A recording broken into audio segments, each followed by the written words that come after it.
ഇന്നലെ വളരെ ദൗർഭാഗ്യകരമായ ഒരു സംഭവം ഉണ്ടായി. കട്ടച്ചിറ പള്ളിയിലെ ഒരു മദ്ബഹ ശുശ്രൂഷകനായിരുന്ന ഒരു ബാലൻ മരിച്ചുപോയി. ഞാൻ ആ കുട്ടി അപകടത്തിൽപ്പെട്ടപ്പോൾ അവനെ പറ്റിയുള്ള എഴുത്തുകളൊക്കെ വായിച്ചിരുന്നു. സ്കൂളിലെ ടീച്ചർ ചോദിച്ചു, നിനക്ക് ആരാകാനാണ് ആഗ്രഹം? അപ്പൊ അവന്റെ ആഗ്രഹം it was A Noble wish, അപ്പനെയും അമ്മയും സന്തോഷിപ്പിക്കുന്ന മകനാകണം എന്നൊക്കെ ആഗ്രഹിച്ച മദ്ബഹായി ശുശ്രൂഷിച്ചിരുന്ന ഒരു മോൻ, 16 വയസ്സേ ഉള്ളൂ. അവനിങ്ങനെ ട്യൂഷന് പോകാൻ അവധി ദിവസമായിരുന്നു, അതിന്റെ ആലസ്യത്തിൽ കിടന്നുറങ്ങുകയാണ്. അപ്പൊ ട്യൂഷന് പോകാൻ പറഞ്ഞപ്പോൾ പറഞ്ഞു, ഇച്ചിരി കൂടെ ഒന്ന് ഉറങ്ങട്ടെ. അന്നേരം പറഞ്ഞു, വേണ്ട ട്യൂഷന് പോകണമെന്ന് നിർബന്ധിച്ച് എഴുന്നേപ്പിച്ചു വിട്ടുക. ആ പോക്കില് വണ്ടി തട്ടി മരിച്ചുപോയി. കുറെ ദിവസം വെന്റിലേറ്ററിലൊക്കെ കിടന്നു. പ്രാർത്ഥനകളെ വിഫലമാക്കിക്കൊണ്ട് ആ ആത്മാവ് പൊന്നും ചിറകടിച്ച് ദൈവസന്നിധിയിലേക്ക് പറന്നുപോയി.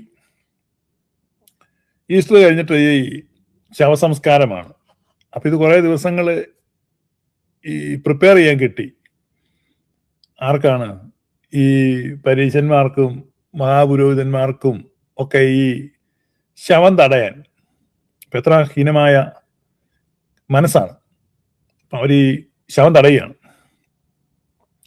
നിങ്ങൾ ഓർക്കണം, അവന്റെ കുടുംബ കല്ലറ എവിടെയുണ്ട്. പക്ഷെ ആ കല്ലറയിൽ സംസ്കരിക്കാൻ വരുമ്പോൾ പോലീസിനെ ഉപയോഗിച്ച് മൃതദേഹ സംസ്കാരത്തിന് വന്നവരെ തടഞ്ഞു. അപ്പൊ അവിടെ ലാത്തി ചാർജൊക്കെ ഉണ്ടായി. കുറച്ചു പേരൊക്കെ ആശുപത്രിയിലാണ്. വളരെ ദൗർഭാഗ്യകരമായ സംഭവ വികാസങ്ങളാണ്. ഉയർപ്പ് പെരുന്നാൾ ആഘോഷിച്ചതാണ്. ഇന്ത്യൻ ഓർത്തഡോക്സ് വിഭാഗം ഉയർപ്പ് പെരുന്നാൾ ആഘോഷിച്ചത് യാക്കോബായക്കാരന്റെ എല്ല് തകർത്തുകൊണ്ടാണ്.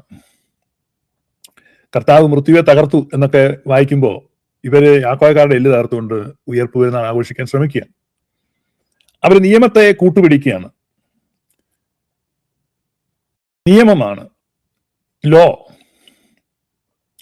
നിയമത്തിന്റെ കരാള ഹസ്തങ്ങൾ, ന്യായപ്രമാണം, ഡൂസ് ആൻഡ് ഡോൺസ് ലിസ്റ്റാണ്. നന്മ തിന്മകളുടെ സംഘർഷം.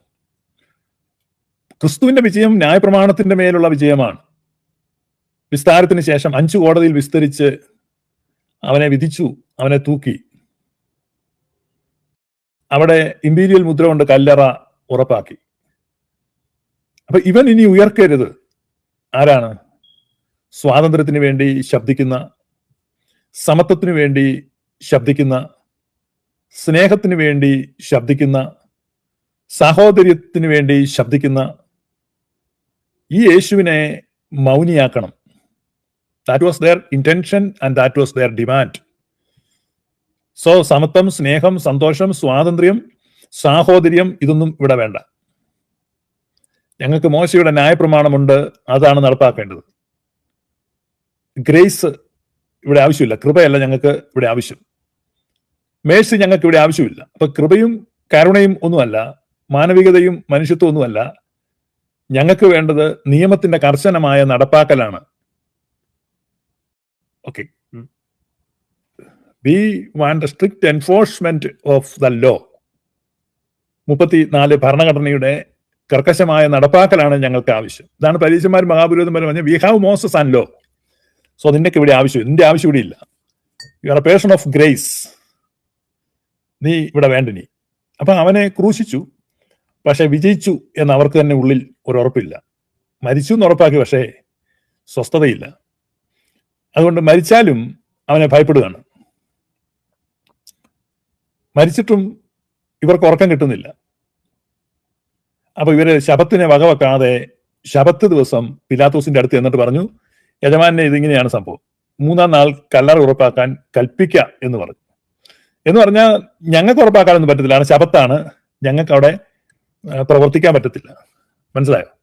ഈ ശബത്ത് ആയതുകൊണ്ട് ഞങ്ങൾക്ക് പോയി കല്ലറ ഉറപ്പാക്കാൻ പറ്റത്തില്ല. ഞങ്ങൾ സുഖമായിട്ട് എവിടെയെങ്കിലും ഇരിക്കും. റോമൻ പടയാളികളെ വിട്ടിട്ട് എന്ത് ചെയ്യണം? കല്ലറ ഉറപ്പാക്കണം.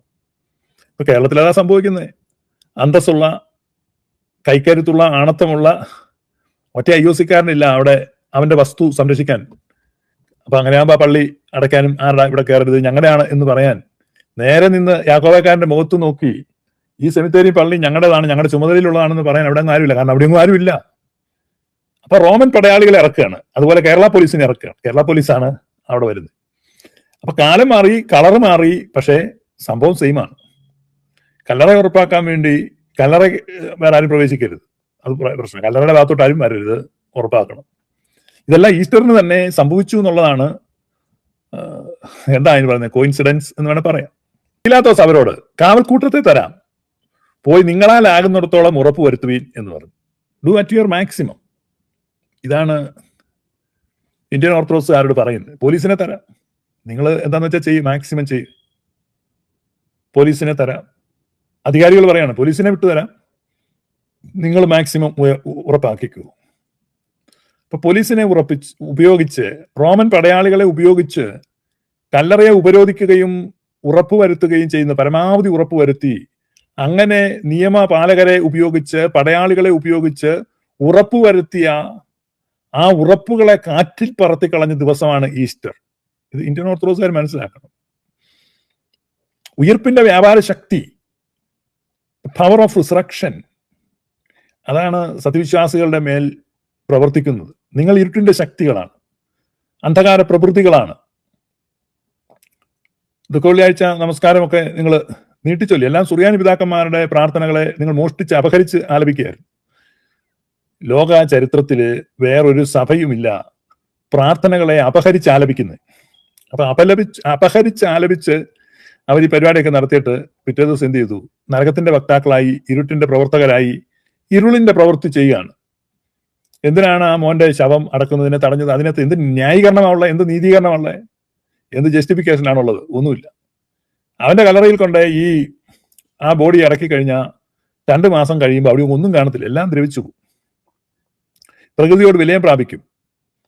അപ്പോ ഇവർക്കൊരു സൂക്കേട്, യാക്കോബക്കാരനെ മാനസികമായിട്ട് ബുദ്ധിമുട്ടിക്കണം, ഈ ഒരു ഓപ്പറേഷനിലൂടെ ഇവരെ കൂടെ വരുത്താം, കീഴ്പ്പെടുത്താം എന്നൊക്കെയാണ് ചിന്ത. ഒരിക്കലും നടക്കില്ല, ഒരിക്കലും നടക്കില്ല.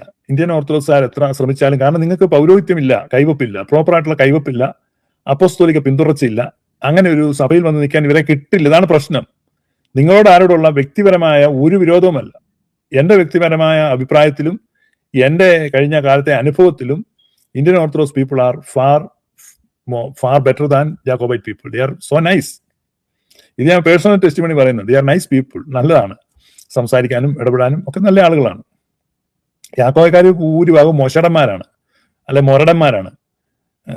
ഒരു ഇതുമില്ല, ഒരുമാതിരി കാട്ടുപോത്ത് പോലെയാണ് മൂളുന്നത്, ഒരു ഇതുമില്ല. പക്ഷെ ദേ ആർ സോ നൈസ്.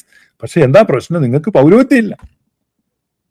ഇല്ല, പൗരോഹിത്യം ഇല്ല, അതാണ് പ്രശ്നം. അതുകൊണ്ടാണ് ഈ യാക്കോബക്കാര് യഥാർത്ഥത്തിൽ പൗരോഹിത്യമുള്ള ഒരു വ്യക്തിയെ കൊണ്ട് തങ്ങളുടെ മോന്റെയോ ഭർത്താവിന്റെയോ പിതാവിന്റെയോ ഒക്കെ ശവം സംസ്കരിക്കുവാനും അവിടെ ഉയർപ്പിന് കാരണമാകുന്ന ജീവദായകമായ തൈലം ഒഴിക്കുന്നതൊക്കെ ഒരു പൗരോഹിത്യമുള്ള പുരോഹിതനായിരിക്കണം എന്ന് ആഗ്രഹിച്ചുകൊണ്ടല്ല. നിങ്ങളോട് ആരും പിണക്കമുണ്ടായിട്ടൊന്നുമല്ല.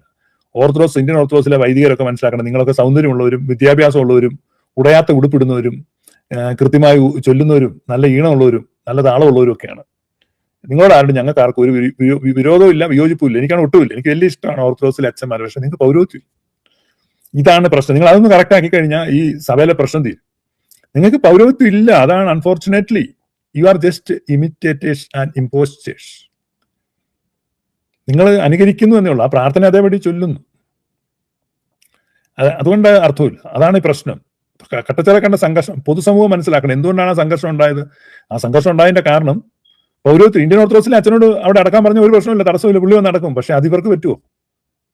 ഇവർക്ക് പറ്റില്ല. കാരണം അദ്ദേഹം സുറിയാനി സഭയുടെ വിശ്വാസ രീതികളനുസരിച്ച് ആ ഓർത്തഡോക്സിലെ അച്ഛന്മാർക്ക് പൗരോഹിത്യം ഇല്ല. ആ പ്രശ്നം ഞാൻ വീണ്ടും വീണ്ടും പറയാണ്. ഇത് തുറന്നു പറയാൻ, ഇതിങ്ങനെയാണ് എന്ന് പറയുവാൻ യാക്കോബായ സഭയിൽ ആർക്കും പറ്റുന്നുമില്ല.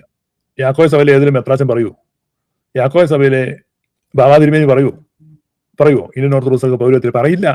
കാരണം അവർ പൊളിറ്റിക്കൽ കറക്റ്റ്നെസ് നോക്കുകയാണ്. പൊളിറ്റിക്കലി കറക്റ്റ് സ്റ്റേറ്റ്, അത് ശരിയാണ്, അവർക്ക് വലിയ സ്ഥാനത്തിരിക്കുന്നവരാണ്. സോ അവർക്ക് പൊളിറ്റിക്കലി കറക്റ്റ് സ്റ്റേറ്റ്മെന്റ് വെക്കാൻ പറ്റത്തുള്ളൂ. അതുകൊണ്ടാണ് പ്രശ്നം. മനസ്സിലായി? ഉള്ള കാര്യം പറയണ്ട. ഇപ്പൊ നമ്മുടെയൊക്കെ നാട്ടിൽ അങ്ങനെയാണ്. ഇപ്പൊ ചാകാൻ പോവാണേലും ചാകാൻ പോവാന്ന് പറയത്തില്ല. മനസ്സിലായോ? യാക്കോബാക്കാർ വാ തുറന്ന് പറയണം ഇതിന്റെ പ്രശ്നം എന്താണ്. ഇന്ത്യൻ ഓർത്തഡോക്സുകാരോട് പറയണം, ബന്ധുക്കളോട് പറയണം, സുഹൃത്തുക്കളോട് പറയണം, മുഖത്ത് നോക്കി പറയണം, അച്ഛന്മാരോട് പറയണം, മെത്രാന്മാരോട് പറയണം, ബാവാതിരുമേനി പറയണം. നിനക്ക് പൗരോഹിത്യം ഇല്ല, അതാണ് പ്രശ്നം. എന്താ പറയാൻ പറ്റാത്ത പൊളിറ്റിക്കൽ കറക്റ്റ്നസ്. അയ്യോ, അതെങ്ങനെയാ പറയുന്നത്? പറയാൻ പറ്റില്ല, പൊതിഞ്ഞു വെക്കുക. പക്ഷെ എനിക്കത് പ്രശ്നമൊന്നുമില്ല. ഞാൻ പറയും നിനക്ക് പൗരോഹിത്യം ഇല്ല, അതാണ് പ്രശ്നം. പൗരോഹിത്യം ഇല്ല, മനസ്സിലായോ? ഓർത്തഡോക്സുകാർക്ക്, ഇന്ത്യൻ ഓർത്തഡോക്സുകാർക്ക് പൗരോഹിത്യം ഇല്ല. എന്തെങ്കിലും പൗരോഹിത്യം കിട്ടിയിട്ടുണ്ടെങ്കിൽ അത് പരിശുദ്ധ അന്ത്യോക്യ സിംഹാസനത്തിൽ നിന്ന് അത് ഉരിയപ്പെട്ടിരിക്കുന്നു, അവിടുന്ന് കിട്ടി എന്ന് പറഞ്ഞ് ഇനി നിങ്ങൾക്ക് മെയിൻറ്റെയിൻ ചെയ്യാൻ പറ്റില്ല. നിങ്ങൾ വേറെ എവിടെയെങ്കിലും മേടിച്ചിട്ട് പറയണത് ഇതാണ് ഞങ്ങളുടെ പൗരോഹിത്യം. ഇന്ത്യൻ ഓർത്തഡോക്സ് അച്ഛന്മാർക്കും മെത്രാച്ചന്മാർക്കും പൗരോഹിത്യമില്ല. പരിശുദ്ധ അന്ത്യോക്യ സിംഹാസനത്തിൽ നിന്ന് കിട്ടി എന്ന് നിങ്ങൾ അവകാശപ്പെടുന്ന പൗരോഹിത്യം അത് എന്ത് ചെയ്തിട്ടുണ്ട്? ഉരിയപ്പെട്ടു പോയിട്ടുണ്ട്. ഇത് കോടതി പറഞ്ഞു പോയില്ലെന്ന് പറഞ്ഞാൽ കോടതി അല്ലല്ലോ പൗരോഹിത്യം തന്നെ. അതുപോലെ തന്നെയാണ് ചിങ്ങവനത്തെ സേവറൂസ് മെത്രാച്ചനും പൗരോഹിത്യം ഉണ്ട്, കോടതി പറഞ്ഞു ജില്ലാ കോടതി നിന്ന് ഉറപ്പിച്ചു തന്നിട്ടുണ്ടെന്ന് പറഞ്ഞു. ഇപ്പൊ ജില്ലാ കോടതി നിന്ന് ഉറപ്പിച്ചതല്ല പൗരോഹിത്യം. പരിശുദ്ധ സിംഹാസനത്തിൽ നിന്നുള്ള പൗരോഹിത്യം നിങ്ങൾക്ക് നഷ്ടപ്പെട്ടു എന്ന് യാക്കോബായക്കാർ ഉറച്ചു വിശ്വസിക്കുന്നു. അതുകൊണ്ട് പൗരോഹിത്യമുള്ള ഒരു പുരോഹിതൻ വേണം ഈ സൈത്ത് അവിടെ ഒഴിക്കാനെന്ന് ഞങ്ങൾ ആഗ്രഹിക്കുന്നു. അതിനാണ് ആ മോന്റെ ശവം ഈ കഴുകന്മാരെ കൊണ്ട് അടക്കിക്കാതിരുന്നത്. അപ്പൊ അതിനുവേണ്ടി എന്ത് ചെയ്യണം? കാവൽക്കൂട്ടത്തെ തരാം, നിങ്ങൾ എന്ത് ചെയ്തോണം? നിങ്ങളാൽ ആകുന്നിടത്തോളം ഉറപ്പ് വരുത്തുവീൻ എന്ന് പറഞ്ഞു. പീലാത്തോസ് അവരോട് കാവൽക്കൂട്ടത്തെ തരാം, നിങ്ങളാൽ ആകുന്നിടത്തോളം ഉറപ്പ് വരുത്തുവീൻ. നിങ്ങൾക്ക് എന്താ ചെയ്യാൻ പറ്റുന്നതെന്ന് വെച്ചാൽ അങ്ങോട്ട് ചെയ്യുക, നിങ്ങൾക്ക് ചെയ്യാൻ പറ്റുന്നിടത്തോളം അങ്ങോട്ട് ചെയ്യാം. മനസ്സിലായോ? നോക്കട്ടെ എന്തുമാത്രം നിങ്ങൾ ഉറപ്പ് വരുത്തുമെന്ന് നോക്കട്ടെ. അപ്പോൾ ഈ പീലാത്തോസിന്റെ കാവൽ പട്ടാളത്തെ കൊണ്ട് ഈ ഈ പുരോഹിതന്മാരും ആ കല്ലറയെ ഉറപ്പുവരുത്തി. അപ്പൊ നിയമത്തിന്റെ കഷ്ടതയ്ക്ക് എന്ത് ചെയ്യാണ്? ആക്കം കൂട്ടുകയാണ്. മനസ്സിലായോ? അപ്പൊ അനീതി കൊണ്ട് കഷ്ടതയെ ഉളവാക്കുന്ന ദുഷ്ടസിംഹാസനത്തോട് സഖ്യതയുള്ള നിയമപാലകരുടെ നരനായാട്ട് അവിടെ നടക്കുക. ഇത് എന്റെ വാക്കല്ല കേട്ടോ, ഇത് യേശയ്യാ പ്രവാചകൻ എഴുതി വെച്ചിരിക്കുന്നു, ബൈബിളിൽ ഉള്ള വാചകമാണ്. അപ്പൊ അതുകൊണ്ട് ഈ ദുഷ്ടസിംഹാസനത്തിന്റെ സഖ്യതയിൽ ഈ നായാട്ട് അവിടെ നടത്തി. പക്ഷെ അതിന് നിലനിൽപ്പില്ല. മനസ്സിലായില്ലേ? ശൃഗാല വൃന്ദങ്ങളുടെ വിജയാഘോഷങ്ങൾക്ക് അധികം ആയുസ് ഉണ്ടാവില്ല. അത് എത്രയോ കേരളത്തിന്റെ മതനിരപേക്ഷ മനസാക്ഷിക്ക് ഏറ്റ ഒരു മുറിവും കേരളത്തിന്റെ അന്തസ്സിന് ഏറ്റ ഒരു കളങ്കവുമാണ് ഇന്ന് നമ്മൾ കണ്ടത്. ക്രൈസ്തവരുടെ ഏറ്റവും വിശുദ്ധമായ ഉയർപ്പ് പെരുന്നാൾ ദിവസം ഈ എല്ലാ ക്രിസ്ത്യാനികൾക്കും അങ്ങേയറ്റം അപമാനകരമായ കാര്യമാണ് ചെയ്തത്. അപ്പോൾ ഈ FCRA ബില്ലൊന്നും വരുന്നതിൽ ഒന്നും അതിശയിക്കാനില്ല. അത്രയും 4 ബില്ലും കൂടെ അടിയന്തരമായിട്ട് വരേണ്ടതാണെന്നുള്ളതാണ് എൻ്റെ അഭിപ്രായം. കാരണം ഈ സ്വത്തുക്കളെ സംബന്ധിച്ചാണല്ലോ ഇവരുടെ ഈ തർക്കവും ഈ വഴക്കും, ഇവരുടെ ആക്രാന്തവും അതിനാണ്. പക്ഷേ യാക്കോബായക്കാരനെ സംബന്ധിച്ച് സ്വത്തിനു വേണ്ടിയല്ല, അവൻ സത്യവിശ്വാസത്തിന് വേണ്ടിയാണ് നിലനിൽക്കുന്നത്. സ്വത്തുക്കൾ നിങ്ങൾ എടുക്കുക, സത്യവിശ്വാസമാണ്. എന്നാലും കല്ലറയിൽ നിന്ന് വരുമാനമൊന്നുമില്ലല്ലോ. കല്ലറകളെ നിങ്ങൾ പിടിച്ചു വെക്കുന്നത് മാനസികമായി യാക്കോബായക്കാരെ സമ്മർദ്ദത്തിലാഴ്ത്താനും ബുദ്ധിമുട്ടിക്കുവാനുമാണ്. അവിടെ യാതൊരു തര വരുമാനങ്ങളും ഉണ്ടാകുന്നില്ല. അപ്പൊ അത് വളരെ ഒബ്വിയസ് ആണ്. നിങ്ങൾ ഉറപ്പ് വരുത്താവുന്നിടത്തോളം ഉറപ്പ് വരുത്തുക. അപ്പൊ നിങ്ങളാൽ ആകുന്നിടത്തോളം ഉറപ്പ് വരുത്തുവീൻ എന്ന് പറഞ്ഞു. അവർ ചെന്ന് കല്ലിന് മുദ്ര വെച്ചു, കാവൽക്കൂട്ടത്തെ നിർത്തി കല്ലറ ഉറപ്പാക്കി. കല്ലിന് മുദ്ര വെച്ചു, കാവൽക്കൂട്ടത്തെ നിർത്തി കല്ലറ ഉറപ്പാക്കി. അപ്പൊ മുദ്ര വെച്ചവർ ഉറപ്പാക്കി. 34 മുദ്ര അവരത് അവിടെ അടുപ്പിച്ചു. ഈ കർത്താവ് ഉയർത്തെഴുന്നേറ്റോ പൊട്ടന്മാർ പെന്തക്കോസുകാർ വഴിനീളെ പ്രസംഗിച്ച് നടക്കും. റോമൻ ഇമ്പീരിയൽ മുദ്രയെ തകർത്തുകൊണ്ട് കർത്താവ് ഉയർത്തും. അങ്ങനെ തകർക്കാനൊന്നും പറ്റത്തില്ല. അങ്ങനെ തകർക്കുന്നേ ഇമ്പീരിയൽ മുദ്ര തകർത്തില്ല. അതുകൊണ്ട് 1-ാം നൂറ്റാണ്ടിൽ നിന്നുള്ള ദൃക്സാക്ഷി വിവരണങ്ങളുടെ അടിസ്ഥാനത്തിൽ ചമയ്ക്കപ്പെട്ട സുറിയാനി സഭയുടെ ലിറ്റർജി പറയുന്നു, മുദ്രയ്ക്കേതും ഭംഗം കൂടാതെ അവൻ ഉയർത്തു. സുറിയാനി സഭയുടെ ലിറ്റർജിയിൽ ഉടനീളം പറയുന്നത് മുദ്ര അങ്ങനെ തന്നെ ഇരുന്നു, മുദ്രയെ തകർത്തില്ല. മുദ്രയെ തകർക്കാതെ ക്രിസ്തു ഉയർത്തു. അപ്പൊ 34 എന്ന മുദ്രയെ തകർക്കാൻ പറ്റില്ല, റദ്ദ് ചെയ്യാൻ പറ്റില്ല. 34 അങ്ങനെ ഇരിക്കും. ഇരുമ്പലൊക്കെയാണ്, വിഴുങ്ങാൻ പറ്റില്ല, വിഴുങ്ങിയാൽ തന്നെ ദഹിക്കില്ല. അത് ശരിയാണ്. 34 അവിടെ ഇരിക്കും. അപ്പോ വെച്ച മുദ്ര എവിടെ ഇരിക്കും? മുദ്ര എവിടെ ഇരിക്കും? പക്ഷെ ആളവിടെ കാണത്തിൽ ഉയർക്കും. യാക്കോബായക്കാർ ഉയർക്കും, 34 അവിടെ ഇരിക്കും. 34 എന്ന മുദ്ര അവിടെ ഇരിക്കെ തന്നെ ക്രിസ്തു ഉയർത്തതുപോലെ ഒരു ഉയർപ്പ് യാക്കോബായക്കാർക്ക് ഉണ്ടാവും. അയ്യോ ഇതെങ്ങനെ സംഭവിച്ചു? പിന്നെ വാ പൊളിച്ചിരിക്കാവുന്നേ ഉള്ളൂ. ആണ് സംഭവിക്കുന്നത്. ക്രിസ്തുവിന്റെ ഉയർപ്പ് നമുക്ക് നൽകുന്ന പ്രത്യാശ അതാണ് ഉറപ്പ്. അതാണ് ഈസ്റ്ററിന്റെ സന്ദേശം. This is the message of the feast of resurrection day. ഉയർപ്പ് ദിവസത്തിന്റെ പെരുന്നാളിന്റെ മെസ്സേജ് ഇതാണ്. നിങ്ങൾ ഉറപ്പാക്കാവുന്നിടത്തോളം ഉറപ്പാക്കും. Do what ever you can do. പക്ഷേ നിങ്ങൾ എന്ത് ചെയ്താലും, എന്തെല്ലാം മുദ്ര വെച്ചാലും, എത്ര പട്ടാളത്തെ ഇറക്കിയാലും, എത്ര കാവൽക്കൂട്ടത്തെ നിർത്തിയാലും ആ റിസറക്ഷനെ തടയുവാൻ നിങ്ങൾക്ക് കഴിയില്ല. ഈ ന്യായപ്രമാണത്തെ രക്ഷിക്കുവാൻ നിങ്ങൾക്ക് കഴിയില്ല. ഈ ന്യായപ്രമാണത്താൽ ഉറപ്പ് വരുത്തണം. ആ ന്യായപ്രമാണത്തെ എന്ത് ചെയ്യാൻ പറ്റില്ല. ആ ന്യായപ്രമാണത്തെ സംരക്ഷിക്കുവാൻ നിങ്ങൾക്ക് കഴിയില്ലെന്നുള്ളതാണ് വാസ്തവം. നിങ്ങൾ ചിന്തിക്കും നിങ്ങൾക്ക് ഈ ന്യായപ്രമാണത്തെ രക്ഷിക്കുവാൻ സാധിക്കും എന്ന്. പക്ഷെ ആ ന്യായപ്രമാണം നിങ്ങളെ രക്ഷിക്കില്ല എന്നുള്ളതാണ് യാഥാർത്ഥ്യം. ന്യായപ്രമാണം കുരിശിൽ തൂക്കപ്പെട്ടു. അതിനെ റിവൈവ് ചെയ്യിക്കാൻ അവരെ കൊണ്ട് സാധിച്ചില്ല. ഇപ്പൊ ലോ വേഴ്സ് ഗ്രേസ്, ഇപ്പം ലോയുടെ മേൽ ഉണ്ടായ ഗ്രേസിന്റെ വിജയമാണ് ഇത്. ഈ ബേസിക് ക്രിസ്ത്യൻ പ്രിൻസിപ്പിള് അറിയാത്തവരാണ് ഇന്ത്യൻ ഓർത്തഡോക്സുകാരെന്ന് ഓർക്കുമ്പോൾ എനിക്ക് എന്നോട് തന്നെ പുച്ഛം തോന്നുകയും സ്വയം ലജ്ജ തോന്നുകയുമാണ്. കാരണം ക്രിസ്ത്യാനിറ്റിയുടെ ബേസ് തന്നെ ഗ്രേസ് ആണ്. അവർ ആ ഗ്രേസിനെ കാണിക്കുന്നില്ല. ഒരു സ്കൂൾ വിദ്യാഭ്യാസ കാലത്ത് തൻ്റെ സ്വപ്നങ്ങളൊക്കെ പൊലിഞ്ഞ് മരിച്ചുപോയ ഒരു കൊച്ചു ബാലന്റെ മൃതശരീരം സത്യത്തിൽ അവിടെയുള്ള ഇന്ത്യൻ ഓർത്തഡോക്സുകാർ മുന്നിൽ നിന്ന് അടക്കണമായിരുന്നു. അവര് വിലാപത്തോടെയും ദുഃഖത്തോടെയും ആ സെമിത്തേരിയുടെ വാതിലുകൾ മലർക്കെ തുറന്നിട്ട് ഈ വിലാപയാത്രയെ സ്വീകരിക്കണമായിരുന്നു. അവരും 2 തുള്ളി കണ്ണുനീര് അവിടെ ഒഴുക്കണമായിരുന്നു. അസ്രഹാരങ്ങളോടെ ആ ബാലന്റെ മൃതശരീരം ആ സെമിത്തേരി സംസ്കരിക്കുവാനുള്ള എല്ലാ ഒത്താശകളും സഹായങ്ങളും ചെയ്തു കൊടുക്കണമായിരുന്നു. അങ്ങനെ നിങ്ങൾ ക്രിസ്തുവിന്റെ മാതൃക കാണിക്കണമായിരുന്നു. അത് കാണിക്കാതെ നിങ്ങൾ എന്ത് ചെയ്തിട്ടും അർത്ഥമില്ല. നിങ്ങൾ ക്രിസ്തുവിനെ പരാജയപ്പെടുത്തി. നിങ്ങൾ വളരെ ശോകമാണ് എന്ന് നിങ്ങൾ തന്നെ മനസ്സിലാക്കി. അതുകൊണ്ട് ഇന്ത്യൻ ഓർത്തഡോക്സ് വിഭാഗം അവരുടെ മേൽ പൗരോഹിത്യം ഇല്ലാത്തതുപോലെ തന്നെ മനുഷ്യത്വവും ഇല്ല, യാതൊരു ഗ്രേസും അവരുടെ മേലില്ല എന്ന് അവർ തെളിയിച്ചു. മൃഗതുല്യരാണ് ഇവരെന്ന് ഞാൻ പറയുന്നില്ല. കാരണം കഴിഞ്ഞ ഇടയ്ക്ക് ഒരു പട്ടി ചത്തപ്പം അതിന്റെ വീഡിയോ വളരെ വൈറലായി വന്നതാണ്. ഒരു പട്ടിയുടെ കുഞ്ഞ് വണ്ടി തട്ടി ചത്തു കഴിഞ്ഞപ്പോൾ ആ പട്ടി വഴിയുടെ നടുവിൽ നിന്ന് കാണിക്കുന്നത്. ഒത്തിരി ആളുകൾ ചുറ്റും കൂടി. അവസാനം ഈ പട്ടി ഒത്തിരി കരഞ്ഞിട്ട് ആ പട്ടി ചത്ത പട്ടിയുടെ കുഞ്ഞു പട്ടിയുടെ ബോഡി ഇങ്ങനെ കടിച്ച് വലിച്ച് റോഡിന്റെ സൈഡിലോട്ട് മറ്റു വണ്ടികളൊന്നും കയറി ഇറങ്ങാതെ ഫർദർ ഡാമേജ് ആ ബോഡിക്ക് ഉണ്ടാകാതിരിക്കാൻ വേണ്ടി വലിച്ചു മാറ്റുന്ന രംഗം കണ്ട കരഞ്ഞു പോകും.